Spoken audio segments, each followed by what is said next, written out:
Ju përshëndes të nderuar shikues dhe mirë se vini në edicionin informativ këtu në Blu Televizion, ku do të ndjekim së bashku zhvillimet më të fundit nga vendi, rajoni dhe bota. Nisim me aktualitet.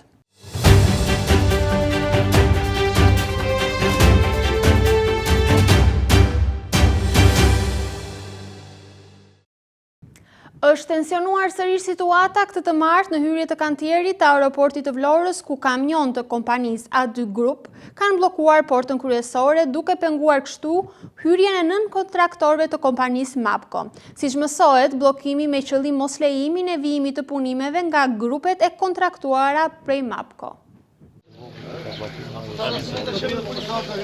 Është tensionuar sërish situata në hyrje të kantierit të aeroportit të Vlorës mëngjesin e kësaj të martë, ku kamion të kompanisë të dyja grup kanë bllokuar portën kryesore, duke penguar hyrjen e 9 kontraktorëve të kompanisë Mapco. Siç mësohet, qëllimi ka qenë mos lejimi i vijimit të punimeve nga grupet e kontraktuara prej Mapcos. Të kujt janë këta kamionet që kemi në mbaskrave? Kujt janë këto kamionet? Janë 2 kamionet të mbrapa që kanë bllokuar. Po, të cilës kompani? Merret një vendim. Të cilës kompania më le vendimin? Global Security. Jo, këto 2 kamionet, më kthe përgjigje, ti e Global Security. Më kthe këto 2 kamiona që janë këtu. Filmoj pak këto të kamionet. Ku janë? Çfarë kompanie janë këta? Janë të Vias apo janë të dyja grupit? Janë të dyja grupit. Se 2 kamiona të dyja grupit, që nuk është Via, kanë bllokuar hyrjen e kantierit. Më shpjegon dot. Janë qëmqes ne kemi ardhur te siguria. Po pra, qëmqes merr masa, të lutem, një sekond. Merr masa, largo 2 kamiona fillimisht, pastaj diskutoj. Merr masa, largo 2 kamiona të Kush pra? Nëse vini gjithë prezantorë dhe asi nuk e sjell thotë. Se kanë lënë tabelat.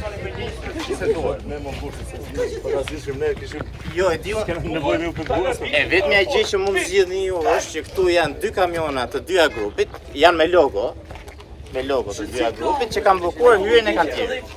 Nuk janë të Vias ta kamionat. Ju keni kontratë me Via. Të lutem hiq kamionat.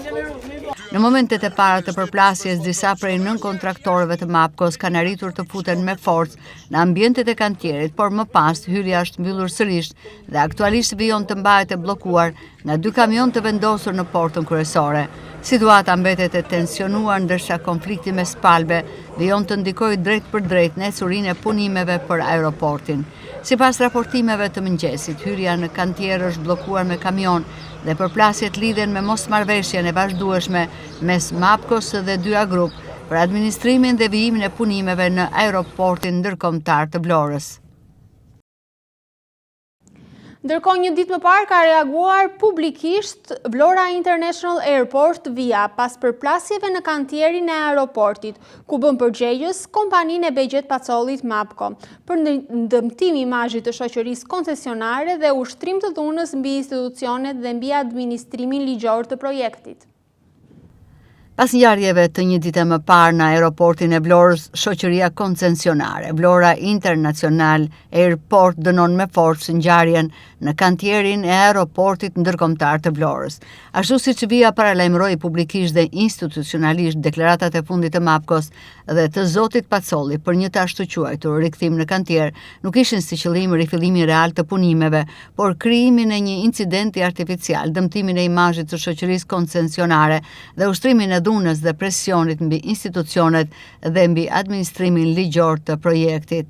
Mapco nuk u paraqit në kantier me një plan pune, me procedurë, me autorizim të vlefshëm, me dokumentacion teknik, me koordinim institucional, apo me një proces normal ndërtimor. Mapco u paraqit me persona të pa autorizuar, me grumbullim, me dhunë dhe presion fizik dhe me një skenar të qartë për të prodhuar konflikt, përplasje dhe pamje mediatike. Ky nuk ishte rifillim punimesh, ky ishte një akt i pastër presioni, sulmi dhe vetgjyqësie. Mapco nuk punoi kur kishte detyrimin të punonte, kur duhej të zbatonte siguronte kontratat kur duhej të respektonte afatet, standardet dhe përgjegjësitë e saj. Sot në vend që t'i jap llogari për dështimet dhe shkeljet e saj, tentoi të shndrojë kantierin e aeroportit të Vlorës në sken konflikti publik me qëllim të vetëm dëmtimin e reputacionit të Vias dhe krijimin e perceptimit të rrem se kontrolli i projektit mund të merret me forcë. Vias sqaron opinionin publik se bartëse e vetme e kontratës për ndërtimin dhe operimin e aeroportit ndërkombëtar të Vlorës është shoqëria koncesionare Vlora International Airport. MAPCO nuk është koncesionari, MAPCO nuk është autoriteti kontraktor, MAPCO nuk është organ administrues i Vias. MAPCO nuk ka asnjë tagër të hyjë në kantier, të komandoj staf, të ushtrojë presion, të thras palë të treta apo të imponoj me forcë një situatë faktike jashtë ligjit dhe jashtë kontratës koncesionare. Asnjë pretendim kontraktor, tregtar apo shoqëror nuk i jep të drejtë askujt të sulmojë dhe të ushtrojë presion mbi stafin e shoqërisë koncesionare, të pengojë aktivitetin e ligjshëm të Vias apo të krijojë kaos të qëllimshëm në një projekt strategjik kombëtar.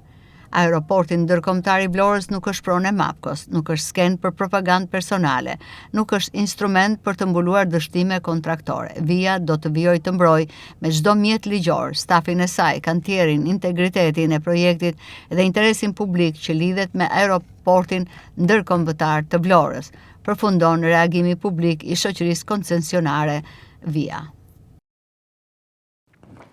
Projekti për rehabilitimin e rrugës që të çon në drejtim të Kuzum-Babas po ecën me ritme të ngadalta pavarësisht se afati i punimeve ka përfunduar. Sipas banorëve, kjo zgjatje ka sjellë vështirësi në qarkullim dhe problematika në sistemin e kullimit në zonë. Projekti për rehabilitimin e rrugës Xhemil Bej Vlora, e cila të çon në drejtim të Kuzum-Babas, po ecën me ritme të ngadalta. Bëhet fjalë për një projekt të Bashkisë së Vlorës me vlerë 38 milion lek, për realizimin e të cilit ka filluar puna qysh në muajin mars të këtij viti. Pavarësisht se afati i punimeve thuajse ka përfunduar, banorët e zonës tregojnë se punimet nuk avancojnë. Në zonë punojnë vetëm një pakicë punëtorësh, të cilët që prej nisjes së projektit kanë ndërtuar veç vendkalimin e këmbësorëve e asgjë më shumë. Sipas banorëve ka ende shumë punë për të bërë. Projekti sipas tyre ka sjellë vështirësi në qarkullim dhe problematika të shtuara në sistemin e kullimit në zonë. Banorët shprehen po ashtu se me këto ritme që po vazhdon puna, duket se nuk do të përfundojë asnjëherë. Ata apelojnë për kontroll për projekte të tilla që realizohen në qytet të cilat shkelin masivisht afatet. Tash nuk merret vesh se kur fillon puna e kur mbaron mirë. Dhe as vaktin ja gjejnë se plurit tash të mbyt mirë.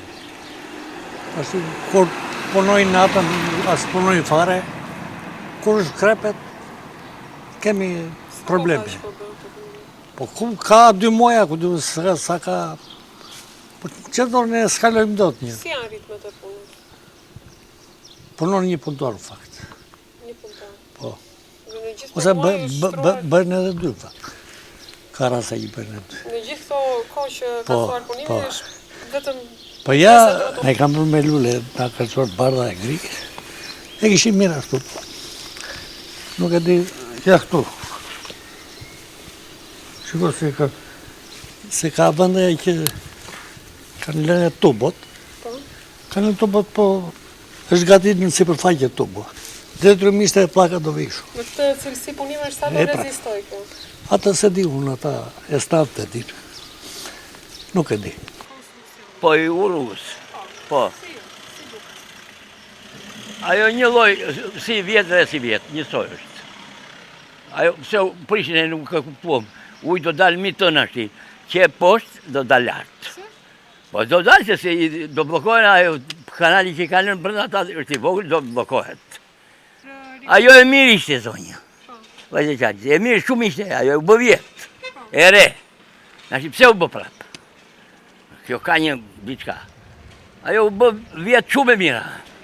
Ata s'bën në një tepër, në një gjithë tepër, më tepër. Si janë bërë shpejta? Jo, kanë punuar shpejt ta këtu.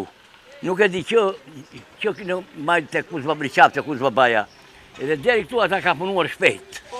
Po se kanë mbaruar, po nuk e di sa do vonojnë, sa do bëjnë ata. Ata e dinë. Po ky me këtë që ka filluar shumë bukur, po ta vazhdoj ta përfundoj se këta i fillojnë dhe lënë për gjysëm. Edhe rrugën tonë andej, e çau ai. Si e quajnë Zamir Manja, na tha do a bëj dhe akoma e kemi, na ngrihet plurina vete në maj. Ti bëjnë shumë mirë, jemi shumë të kënaqur me këtë. Po ritmet e punës. të jenë një çik më të shpejtë, janë shumë të ngadalshëm. Kryetari i bashkisë të kërkoj llogari, të kontrolloj, të kërkoj llogari, sepse në këtë sistem nuk kërkohet llogari, nuk kontrollohet. Nuk punojnë si duhet. Të gjithë. Disiplina nuk vendoset pa kërkesë llogarie. Ne nuk i themi do të tualet duhet atje se ajo farë populli që rri atje. Jemi të ati brezi që kemi punuar me përkushtim, kemi djerës dhe na vjen keq për këtë vend. 38.384.000 lekë të rinjme të TVSH janë dhënë nga Bashkia e Vlorës, firmës Glavenica and Viscons Group, për të realizuar rehabilitimin e rrugës, ndërkohë që afati po shkon drejt fundit. Rehabilitimi i segmentit rrugor nuk ka përfunduar. Ende duhet gërryer asfalti, mbushur trasea e rrugës me çakëll, nisur veshja me asfalt e punuar gjithashtu për sistemin e ndriçimit. Më pak se 40% e këtij projekti është realizuar deri më tani.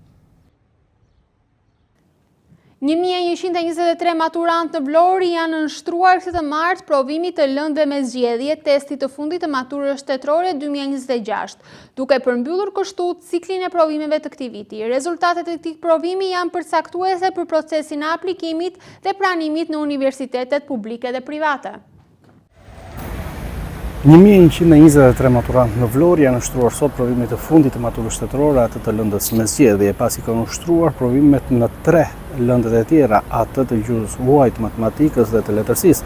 Tashmë maturantët japin dhe provimin e fundit për të drejtuar më pas për sezonin e ardhshëm edhe auditorëve të universiteteve. Ndërkohë në rang vendi janë gjithsej rreth 26.000 studentë, ndërsa për sa i përket zyrës vendore arsimore Vlorë Himar do të jenë edhe rreth 6 ambiente të cilat janë vetëm në qytetin e Vlorës, ndërkohë që provimi zgjat nga ora 10 deri në orën 12:30, pra 2 orë e 30 minuta për të gjithë ata maturantët cilët nështrojnë sot provimit të fundit të maturës shtetërore.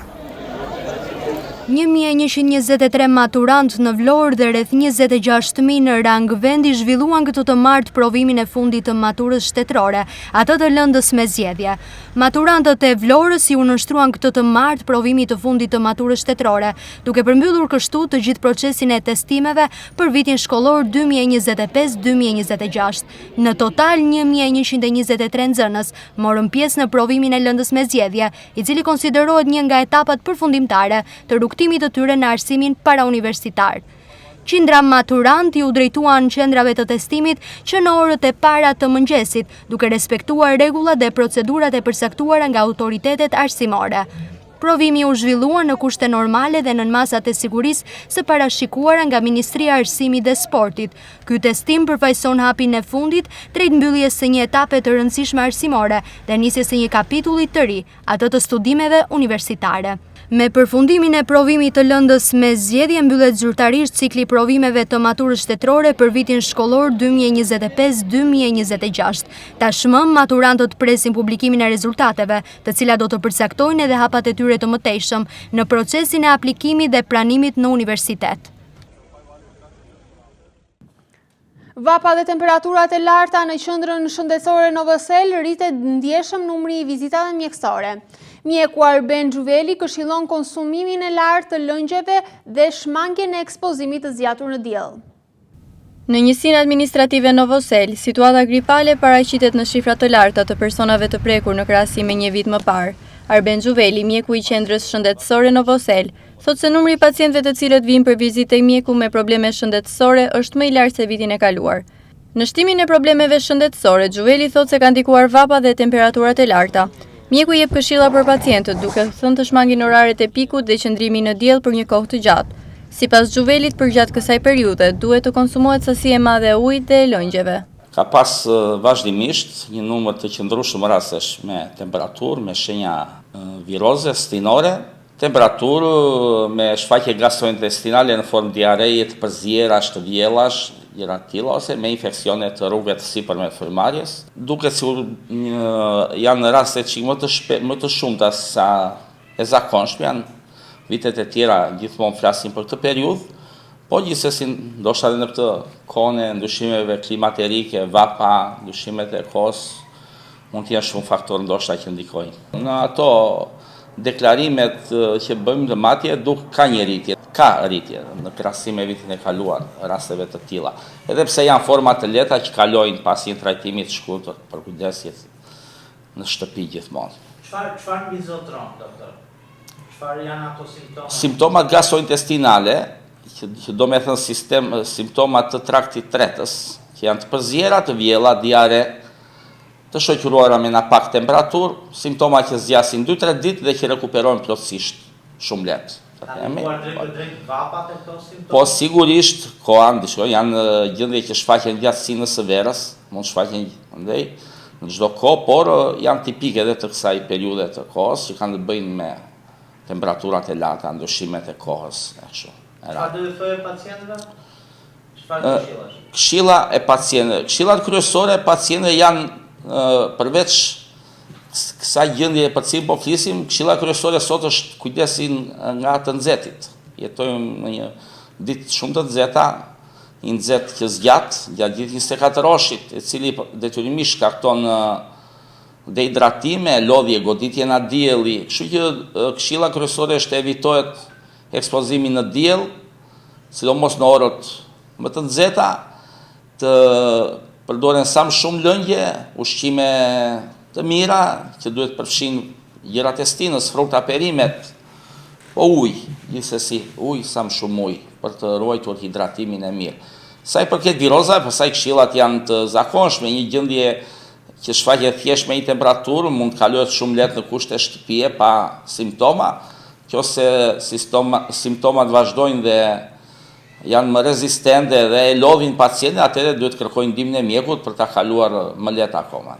Virozat e stinës kanë prekur më shumë pacient për shkak të vapës, ku ata të cilët mbizotorojnë më tepër janë grup mosha 16 deri në 45 vjeç, që janë frekuentuesit më të rregullt të plazheve edhe në oraret e pikut. Mediat italiane i bëjnë njehon Shqipërisë turistike, cila sipas tyre po shfaqet gjithnjë më shumë si një nga destinacionet turistike më tërheqëse të Mesdheut. Kjo fal natyrës së paprekur me kombinimin unik të detit, maleve dhe qyteteve historike. Shqipëria po shfaqet gjithnjë më shumë si një nga destinacionet turistike më të rejse të Mesdheut, duke u cilësuar shpesh nga vizitorët si një vend që ngjan me Karaibet, fal ujrave të kristalta, natyrës së paprekur dhe kombinimit unik të detit, maleve dhe qyteteve historike, shkruan media italiane The Womb Travel. Vendi ofron një larmi të rrallë peisazhesh nga Alpet shqiptare në veri deri në Rivierën në jug, si dhe qytetet të trashëgimisë botërore të UNESCO-s dhe kryeqyteti i Tiranës, i cili po transformohet me ritme të shpejta. Sipas një përshkrimi turistik ndërkombëtar, Shqipëria nuk ofron vetëm plazhe si Ksamili, por një ndërthurje të qytetërimeve të lashta, arkitekturës osmane, natyrës së egër dhe historisë moderne të Ballkanit. Një destinacion gjithëpërfshirës, det, male dhe histori. Për një udhëtim të parë në Shqipëri rekomandohen të paktën 7 deri në 10 ditë për të kombinuar Bregdetin, qytetet historike dhe zonat malore. Muajt më të famshëm janë pranvera dhe fillimi i vjeshtës, kur temperaturat janë më të ngrohta dhe destinacionet më pak të mbipopulluara. Në ver, Riviera shqiptare nga Vlora deri në Ksamil kthehet në një epicentër të turizmit, me ujëra të ngrohta dhe jetë të gjallë natë, ndërsa zonat malore ofrojnë klimën më të freskët dhe peisazhet alpine. Rivierat si Ksamili, Vlora dhe Saranda. Nga Vlora e deri në Sarand, Bregdeti shqiptar ofron plazhe me ujëra të kristalta dhe gjire të fshehura. Dërmiu, Himara, Saranda dhe Ksamili janë ndër destinacionet më të kërkuara. Ksamili në veçanti është kthyer në një simbol turistik shpesh i krahasuar me destinacione egzotike për shkak të ujrave të pastra dhe ishujve të vegjël pranë bregut. Gastronominë e tradit, kuzhina shqiptare reflekton ndikime ballkanike dhe mesdhetare. Disa nga gatimet më tipike janë pyreku, tava e kosit, qoftet apo peshku i freskët në zonat bregdetare. Nga Alpet shqiptare deri tek ujërat e kristalta të jugut të Shqipërisë, vendi po tërheq çdo vit më shumë turistë ndërkombëtar, të cilët e përshkruajnë si një nga sekretet e fundit të paprekura të Europës. Policia njofton se ka arrestuar një 35 vjeçar në gjendje të dehur dhe ka spërkatur me lëndë djegëse më pas ka djegur një kamionçin të firmës e cila po rehabilitonte rrugën e Panajas. Më pas ai ka marrë dhe armën e zjarrit të llojit çifte dhe ka qelluar në ajër. Një 35 vjeçar në gjendje të dehur ka spërkatur me lëndë djegëse dhe ka djegur një kamionçin të firmës e cila po rehabilitonte rrugën e Panajas Siç mësohet, i riu është konfliktuar dhe me disa persona të tjerë në fshat. Më pas ai ka marrë dhe armën e zjarrit të llojit çifte dhe sipas burimeve të policisë ka qelluar në ajër.